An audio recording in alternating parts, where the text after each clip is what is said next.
محمد كما صليت على إبراهيم وعلى آل إبراهيم إنك حميد مجيد اللهم بارك على محمد وعلى آل محمد كما باركت على إبراهيم وعلى آل إبراهيم إنك حميد مجيد۔ قرآن حکیم کے حقوق میں سے ایک حق یہ بھی ہے کہ ہم قرآن حکیم کو سمجھیں۔ اللہ رب العالمین نے ارشاد فرمایا کتاب انزلناہ الیک مبارک لیدبروا فی آیاتہ ولیتذکر اولو الالباب، کہ ہم نے اس باب برکت کتاب کو اتارا ہے۔ کتاب کی عظمت یہ ہے کہ برکت والی کتاب ہے، اور مقصد اس برکت والی کتاب کا کیا ہے؟ تاکہ لوگ اس میں غور و فکر کریں، لیدبروا فی آیاتہ، اور غور و فکر کر کے کیا کریں کہ اس سے نصیحت حاصل کریں عقل والے۔ گویا اللہ تبارک و تعالیٰ نے انسانوں کو جو عقل عطا فرمائی ہے، اس عقل کا صحیح استعمال یہ ہے کہ بندہ قرآن حکیم سے اپنے لیے رہنمائی حاصل کرے، اور رہنمائی تبھی حاصل ہو سکتی ہے جب ہم اس کو سمجھیں کہ قرآن حکیم کیا کہہ رہا ہے۔ چنانچہ الحمدللہ ایک طویل عرصے سے یہ سلسلہ اس مسجد کے اندر قائم ہے۔ گرمیوں کا موسم تھا، راتیں بہت ہی چھوٹی تھیں، اور گرمی کی وجہ سے بوقت صبح نیند کا بھی غلبہ اور پھر بے چینی سی بھی رہتی ہے۔ اب الحمدللہ موسم کسی حد تک تبدیل بھی ہو گیا، رات بھی بڑھ گئی ہے، تو یہ سلسلہ شروع کیا جا رہا ہے۔ اللہ تعالیٰ اس پر ہمیں استقامت کی توفیق عطا فرمائے، اور اللہ تبارک و تعالیٰ اس سلسلے کو ہماری زندگیوں کے اندر خوشگوار تبدیلی کا باعث اور ذریعہ بنائے۔ تو توجہ کے ساتھ سننے کی کوشش کریں، تسلسل کے ساتھ سننے کی کوشش کریں۔ اعوذ باللہ من الشیطان الرجیم، بسم اللہ الرحمن الرحیم، محمد رسول اللہ والذین معہ اشداء علی الکفار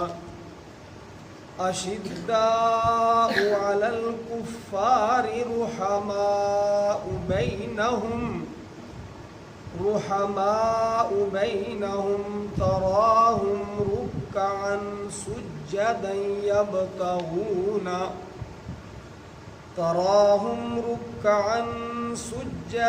یبتغون فضلا من اللہ ورضوانا، سیماہم فی وجوہہم من اثر السجود، ذالک مثلہم فی التوراۃ ومثلہم فی الانجیل۔ صدق اللہ العلی العظیم۔ محمد الرسول اللہ، محمد صلی اللہ علیہ وسلم اللہ تعالیٰ کے پیغامبر ہیں۔ والذین معہ، اور جو ان کے پاس ہیں، جو ان کے ساتھ ہیں، اشداء علی الکفار، ایمان نہ لانے والوں پر بڑے ہی سخت ہیں، رحماء بینہم، آپس میں ایک دوسرے پر نہایت ہی مہربان ہیں، تراہم رکعا سجدا، دیکھے گا تو ان کو رکوع اور سجدے کرتے ہوئے. یبتغون فضلا من اللہ ورضوانا، تلاش کرتے ہیں اللہ تعالیٰ کا فضل اور اس کی رضامندی. سیماہم فی وجوہہم من اثر السجود، سیماہم ان کی نشانی، وہ جو نبی صلی اللہ علیہ وسلم کے پاس بیٹھتے، سیماہم ان کی نشانی، فی وجوہہم ان کے چہروں میں ہے، من اثر السجود سجدوں کے اثرات. ذالک مثلہم فی التورات، یہ ان کی مثال ہے تورات میں، ومثلہم اور ان کی مثال فی الانجیل انجیل میں. یہ میں نے سورہ فتح کی آخری آیت کا کچھ حصہ تلاوت کیا اور اس کا ترجمہ کیا ہے. قرآن حکیم کی جو بہت زیادہ لمبی آیات ہیں، ان لمبی آیات میں سے ایک آیت یہ بھی ہے، محمد الرسول اللہ سے شروع ہو کر وَأَجْرًا عَظِيمًا پر یہ ختم ہوتی ہے. چھوٹا موٹا اس آیت کو آپ رکوع ہی سمجھیں، یعنی اپنے الفاظ اور حروف کے تعداد کے اعتبار سے. اور اس طویل ترین آیت مبارکہ میں اللہ رب العالمین نے حضرات صحابہ کرام رضوان اللہ تعالی علیہم اجمعین کا تذکرہ بیان فرمایا ہے. پہلے فرمایا محمد الرسول اللہ، محمد صلی اللہ علیہ وسلم اللہ تعالیٰ کے رسول ہیں. والذین معہ، یہاں سے حضرات صحابہ کرام رضوان اللہ تعالی علیہم اجمعین کی صفات بیان کی. جو حصہ اس آیت مبارکہ کا اس وقت میں نے تلاوت کیا ہے، اس میں حضرات صحابہ کرام رضوان اللہ تعالی علیہم اجمعین کی 5 صفتیں بیان کی، اوصاف خمسہ صحابہ کے بیان کی ہیں. 5 بہترین صفات صحابہ کی بیان کی ہیں کہ درسگاہ نبوت میں براہ راست تعلیم حاصل کرنے والے، رحمت دو عالم صلی اللہ علیہ وسلم کی براہ راست تربیت حاصل کرنے والے طلباء جنہیں صحابہ کہا ہے، ان کے اوصاف کیا تھے. طلباء بھی اس پر خاص توجہ دیں اور باقی حضرات بھی. والذین معہ، جو ان کے ساتھ تھے نبی صلی اللہ علیہ وسلم کے، یعنی جو ان سے براہ راست تعلیم حاصل کر رہے تھے. پہلی صفت ان کی یہ تھی اشداء، یہ شدید کی جمع ہے، انتہائی سخت تھے وہ، علی الکفار، ایمان نہ لانے والوں کے اوپر. کفر سے انہیں نفرت تھی اور کفر کے علمبرداروں کے معاملے میں وہ بڑے سخت تھے. یہ پہلی صفت تھی صحابہ کی. دوسری صفت رحماء بینہم، آپس میں بڑے ہی مہربان تھے، ایک دوسرے کے لیے ایثار کرنے والے تھے، ایک دوسرے کے لیے قربانی دینے والے تھے، ایک دوسرے سے محبت اور پیار کرنے والے تھے، ایک دوسرے کی پریشانی کو بانٹ لینے والے تھے. یہ پہلی 2 صفات صحابہ کرام کی بیان کی ہیں. اور اس کی بہترین ترجمانی کی ہے علامہ اقبال نے.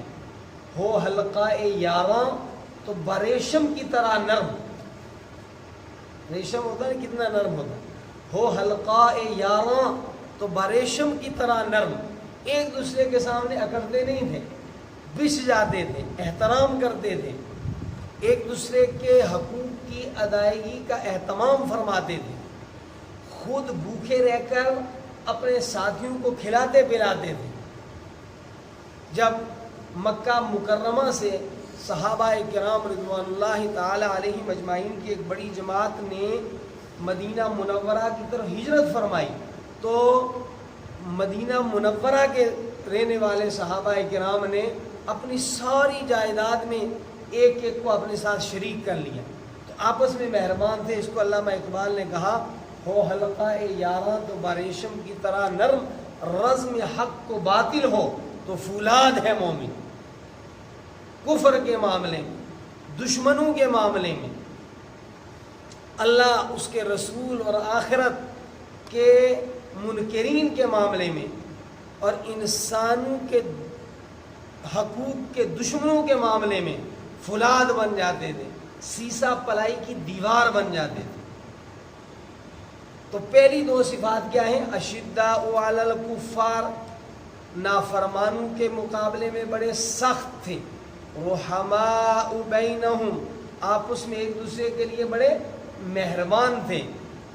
اور تیسری صفت تراہم رکعا سجدا، رکوع اور سجدے کے اندر آپ انہیں دیکھیں گے، یعنی نماز کے انتہائی اہتمام کرنے والے تھے. اور یہ جو سارا کچھ وہ کرتے تھے وہ ان کی چوتھی صفت کے اندر بیان کیا گیا.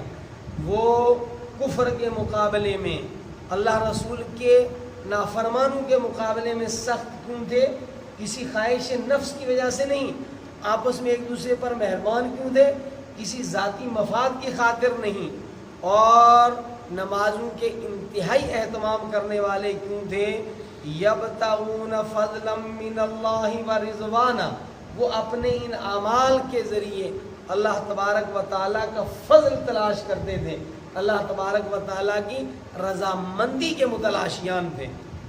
تو یہ ان کی چوتھی صفت ہے. پانچویں صفت سیماہم فی وجوہہم من اثر السجود، کہ ان کی نشانی کیا تھی؟ یہ نشانی ان کی صفت بن گئی تھی کہ ان کے چہروں کے اندر سجدوں کے آثار نظر آتے. اس کے دو مطلب سمجھیں. ایک تو یہ ہے کہ کثرت سجدہ سے جو مومن کا نشان ہوتا ہے وہ نشان تھا، اور دوسرے یہ جو اعمال خیر کرتے تھے، ان اعمال خیر کی رونق تھی ان کے چہروں کے اوپر. جب بندہ اچھے اعمال کرتا ہے تو اس کا چہرہ جو ہے وہ بولتا ہے کہ یہ اچھا کام کرنے والا بندہ ہے. اور کوئی انسان قاتل ہو، دوسروں پر ظلم ڈھانے والا ہو، اور خرافات اور رسومات اور اللہ رسول کی نافرمانی کے اندر مبتلا ہو، تو اس کے چہرہ جو ہے اس سے نحوست ٹپک رہی ہوتی ہے. تو صحابہ کرام رضوان اللہ تعالی علیہم اجمعین کے چہروں کے اوپر جو ہیں وہ شرافت کے، نجابت کے، تقوی کے اور اللہ تعالیٰ کے حضور سجدے کرنے کے آثار ٹپکتے تھے. تو اس آیت مبارکہ کے اس حصے میں جو آج ہم نے پڑھا ہے، صحابہ کرام رضوان اللہ تعالی علیہم اجمعین کی 5 صفات بیان کی. نمبر 1، اللہ رب العالمین کے نافرمانوں کے وہ بہت ہی زیادہ خلاف تھے، سخت تھے ان کے معاملے میں، آپس میں ایک دوسرے پر بڑے مہربان رحم دل تھے، نمازوں کا اہتمام کرنے والے تھے، رکوع اور سجدہ ان کا محبوب مشغلہ تھا. نمبر 4، اللہ تبارک و تعالیٰ کا فضل اور اس کی رضامندی کے متلاشی تھے. اور نمبر 5، ان کے چہروں پر نیکی کے اور سجدوں کے اثرات اور آثار.